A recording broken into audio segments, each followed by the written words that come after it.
आज हम अध्याय 3 दो चर वाले रैखिक समीकरण युग्म की प्रश्नावली 3.1 का प्रश्न चौथा सॉल्व करेंगे, जिसमें निम्न रैखिक समीकरणों के युग्म में से कौन से युग्म संगत है। यदि संगत है तो ग्राफीय विधि से हल करना है। अब हम प्रश्न पहला सॉल्व करेंगे तो हम इसे रैखिक समीकरण के रूप में लिखेंगे। तो x धन y 5 पक्षांतर होंगे तो ऋण 5 बराबर 0 को समीकरण 1 मानेंगे, तथा 2x धन 2y 10 पक्षांतर होंगे तो माइनस में आएंगे बराबर 0 समीकरण 2 मानेंगे। अब समीकरण 1 की तुलना a1 x धन b1 y धन c1 बराबर 0 से, तथा समीकरण 2 की a2 x धन b2 y धन c2 बराबर 0 से तुलना करने पर तो हमें a का मान 1 दिया है, तथा b1 का मान 1 तथा c1 का मान हमें ऋण 5 दिया है, तथा a2 का मान 2, b2 का मान धन 2 तथा c2 का मान हमें ऋण 10 दिया है। अब हम अनुपातों की तुलना करेंगे तो a1 अपन a2 का मान 1/2 दिया है, तथा b1 अपन b2 का मान 1/2 तथा c1 अपन c2 का मान ऋण 5/10। तो सॉल्व करेंगे तो 1/2 आएगा, अतः यह युग्म संगत है। तो हमें इसे ग्राफीय विधि से हल करना है। तो हम समीकरण 1 व 2 के लिए x और y के मान ज्ञात करेंगे। तो x का मान हम मान लेंगे तो y का मान हमें अपने आप पता चल जाएगा। तो हमने x का मान 4 माना, तो अब समीकरण 1 में मान रखेंगे तो सॉल्व करेंगे तो आंसर 1 आएगा। अब हमने x का मान 3 माना, समीकरण 1 में मान रखेंगे तो आंसर हमारा 2 आएगा।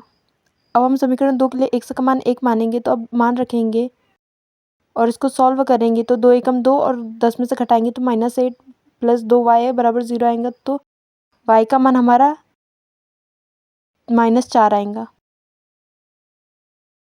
अब हमने x का मान 5 माना, अब हम मान रखेंगे तो 2 गुणित 5 धन 2y -10 बराबर 0। अब सॉल्व करेंगे तो 10 आएगा और 10 में से 10 घटाएंगे तो 2y बराबर 0। तो y का मान 0 प्राप्त हुआ। अब ग्राफ पर हम इसके मान रखेंगे तो समीकरण 1 के लिए पहला निर्देशांक 4 और 1 है, तो 4 हमारा x अक्ष पे आएगा और 1 y अक्ष पे, तथा दूसरा निर्देशांक 3 और 2 है, तो 3 x अक्ष पर आएगा और 2 y अक्ष पे।